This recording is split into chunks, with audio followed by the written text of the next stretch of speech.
To draw up a cleaning quote in Surfy, three criteria must be taken into account.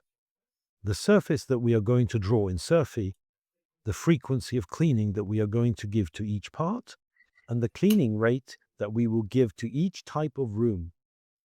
That is to say, a circulation will be cleaned at a much higher rate than a laboratory or even an office.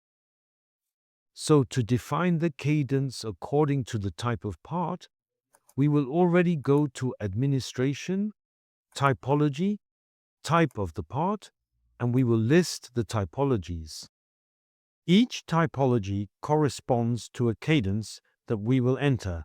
For example, in the meeting rooms, I will be able to give a cadence.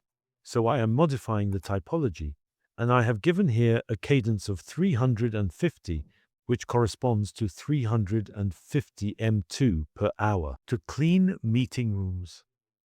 All meeting rooms will have this frequency of 350. In the same way, all shared spaces will have the following frequency: 600 m2 per hour for shared spaces. You define the cadences for each of the typologies. Once we have defined the typologies with their pace, we will be able to enter the building and then give each room a cleaning frequency. So here, the frequency is given here in the Frequencies tab. You also have a choice that you can define for yourself. Each of these rooms has its own cleaning frequency. Once all the rates are set and all the frequencies are set on a building, we can leave the building. In the dashboard, take out the report of the building's cleaning services,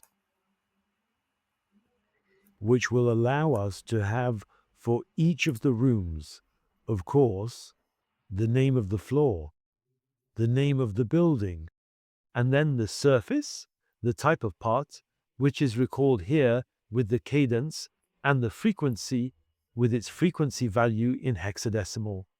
Now we can enable editing, and we have a calculation of monthly hours that is automatic for each of the rooms. It takes 23 hours a month to clean this elevator, etc. And so at the end of the list here, we can add up all this information, and I know that for the building concerned, it takes me 265.5 hours a month to clean the entire building.